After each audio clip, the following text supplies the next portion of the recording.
Today, songs are born in public. Before the first chord, we are handed a frame. A breakup, a loss, a caption on a screen, a confession in an interview. Some artists swear by it. Here's why I wrote this. Others refuse. Let the music stand on its own. So we wondered, does the story change the song? Can the emotion of backstory make the same instrumental piece feel even better? Sure, we often see this kind of storytelling from musicians, for example, in interviews and social media platforms before they perform their songs. It is certainly a common way for musicians to promote music. However, is it useful for engaging the audience? I think so. For instance, when a person shares their vulnerability as their inspiration to write their songs, the audience should be able to resonate more to them, right? Although I agree, what if the audience does not buy the story? Okay. What about we carry out a social experiment to test this, which is the effect of background storytelling in people's perception of the music listening experience. For the research question, we want to investigate whether emotional storytelling before playing the music influences people's perception. For the hypothesis, we hypothesize that exposure to an emotional background story positively influences listeners' aesthetic appreciation of instrumental music compared to no background story. Okay, let's get straight to the point. Here's the experiment. We call it the Music Appreciation Event. We grab 20 volunteers and split them into two groups randomly. For group 1, the control group, is just a song and a brief introduction, no backstory. 咁我叫阿 Yan 係一個 songwriter 同 producer 之後自己整歌嘅。咁咧我哋第一陣咧會一齊去傾一首我自己整嘅歌啦。For group 2, the experimental group, we introduce the full artist drama before the track drops. 唔知點解佢會了結咗自己咯。所以咧我一直咧就陷入咗喺呢個自責方面。Same song, same environment, totally different setup. After, they rate it in a pre-made Google form. There are questions like rating the song from 1 to 6, and also open-ended questions like, what do you feel after listening to this song? We even invite some of them to talk it out live. Real reactions, no script. Maybe not this.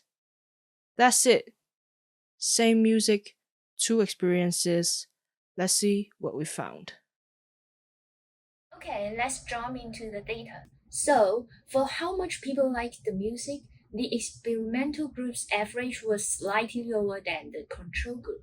Yeah, besides, I think the real clues are in the other scores.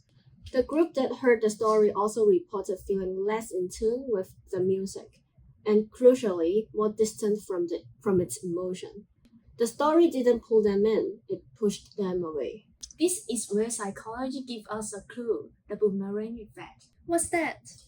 It means when something tries too hard to make you or think a certain way, you push back and do the opposite.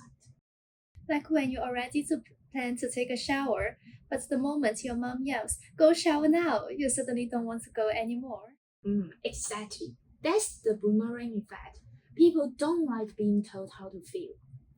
Oh, that makes sense. Me too. I hate it when someone forces a reaction out of me. In our experiment, when participants heard an overly emotional story, they might have felt pressured to feel sad or touched. Instead, they became distant. Their minds went, wait, don't tell me how to feel. So instead of thinking, wow, that's touching, they thought, are you trying to make me emotional on purpose? Exactly.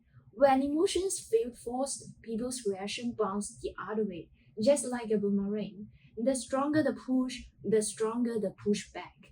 Right, but I'm not sure that's the full picture. Look at how spread out their scores are. The control group was clustered together, but the experimental group's ratings were all over the map. Some loved it, some really didn't. And the words they used to describe the music confirm this. The control group used similar calm words like peaceful and relaxed, But the experimental group, they had everything from sad and painful to happy and hopeful. It's a complete mix. 有個琴聲開始轉變嗰陣時，就覺得好似有少少開始振奮人心嗰種感覺，就開始慢慢咁轉變嗰個心情，就覺得有少少感動。跟住我成首歌嘅氛圍都係喺度沉浸緊，我唔係好去到解決嗰個位。It's all about expectation mismatch. That means what we thought they should feel doesn't match what they actually felt. Still confused. Let me explain it. The burger on the menu looks perfectly delicious, but the one served on your plate is always disappointingly different. Oh, I got it. So the fact is, when the audience actually listen to the song, they may think, wait, this song doesn't feel that sad at all. The melody is flat, so their real experience didn't line up with the expectation we set. Precisely. In that gap, I thought it would be sad, but it's not. It's the expectation mismatch. Oh, that makes sense now. So that's not the story didn't work, but the song did not live up to the sad vibe the story promised them. Exactly. Anyway, we set out thinking a moving backstory would make the music feel more beautiful, but sometimes it just made people more confused. If we push too hard, people might push back. And if we promise too much, reality might not keep up. Because music is a conversation. The artist brings notes and meaning. The listener brings memories. Exactly. And when there is room left for both, appreciation doesn't just rise, it deepens. Next time, we will test Nitro Touch stories, different genres and timing. For now, the takeaway is simple. The emotion doesn't just shape what we hear, it shapes how much room we get to.